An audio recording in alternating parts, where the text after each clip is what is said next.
শুকরিয়া যে আল্লাহ সুবহানাহু ওয়া তাআলা আমাদেরকে সুস্থ রেখেছে। সম্মানিত ভিউয়ার্স, যে বিষয়টি আলোচনা করতে যাচ্ছি, আল্লাহ পাক রব্বুল আলামিন আমাদেরকে মুসলমান বানিয়েছেন।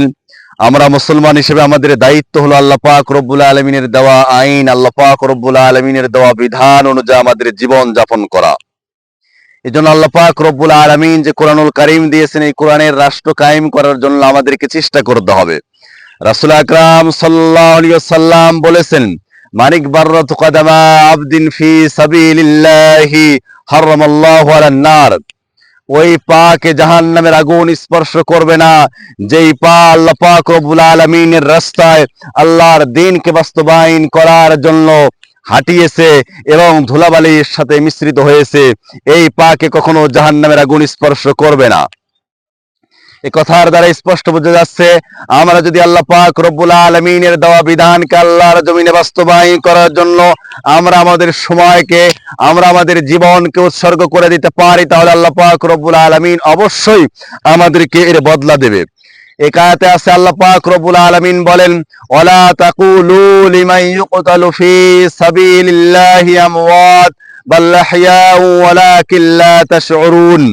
আল্লাহ পাক রব্বুল আলামিন বলেন, যারা আমার রাস্তায় নিহত হয়েছে, আল্লাহর রাস্তায় যারা শাহাদাত বরণ করেছে, আল্লাহ পাক রব্বুল আলামিন বলেন যে তাদেরকে তোমরা মৃত বলো না, বরং এরা জীবিত রয়েছে আল্লাহ পাক রব্বুল আলামিন নিকটে।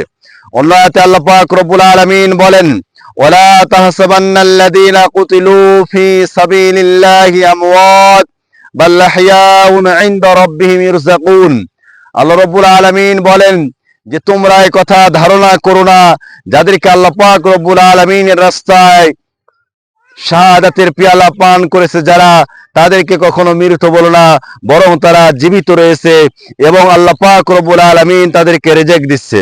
এই আয়াতে কারিমার দ্বারা স্পষ্ট বোঝা যাচ্ছে, কেউ যদি আল্লাহ পাক রব্বুল আলামিনের দেওয়া আইনকে আল্লাহর জমিনে বাস্তবায়ন করতে যে নিজেদের জীবনকে বেরিয়ে দেয়, অবশ্যই আল্লাহ পাক রব্বুল আলামিন তাকে জান্নাত দেবে, এতে কোনো সন্দেহ নেই।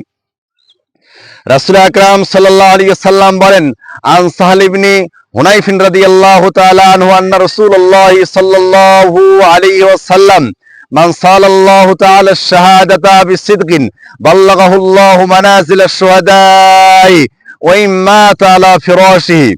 রাসূল আকরাম সাল্লাল্লাহু আলাইহি ওয়াসাল্লাম বলেন, যে ব্যক্তি আল্লাহ পাক রব্বুল আলামিনের নিকটে একথা কামনা করে এবং চায় যে আল্লাহ পাক রব্বুল আলামিন যেন আমাকে শাহাদাতের মওত দেয়, রাসূল আকরাম সাল্লাল্লাহু আলাইহি ওয়াসাল্লাম বলেন, ওই ব্যক্তি যদি ওই মাতা আলা ফিরাশি, সে যদি নিচের বিছানাও যদি মৃত্যুবরণ করে, তো আল্লাহ পাক রব্বুল আলামিন তাকে শাহাদাতের মওত দান করবে। এজন্য আমরা সবসময় ইসলামের পক্ষে থাকবো, ইসলামের পক্ষে কাজ করার চেষ্টা করব। যখন যেভাবে আল্লাহ পাক রব্বুল আলামিনের জমিনে আল্লাহর দ্বীনকে বাস্তবায়ন করার জন্য যেই সমস্ত সংগঠনরা কাজ করতেছে, আমরা তাদের সাথে জড়িত থাকব, যাতে করে আমাদের এই মেহনত আর কষ্টের মাধ্যমে আল্লাহর জমিনে আল্লাহর আইন যাতে বাস্তবায়ন হয়, কোরআনের শাসন যাতে বাস্তবায়ন হয়, হকপন্থীদের রাষ্ট্র কায়েম যাতে হয় এবং নাস্তিক্যবাদীদেরকে যাতে নিপাত যায় এবং তাদের ধ্বংস যাতে হয়। আল্লাহ পাক রব্বুল আলামিন যাতে আমাদেরকে কথাগুলো শুনে আমল করার তৌফিক দান করে। ওমা আলাইনা ইল্লাল বালাগ। আসসালামু আলাইকুম ওয়া রাহমাতুল্লাহি ওয়া বারাকাতুহু।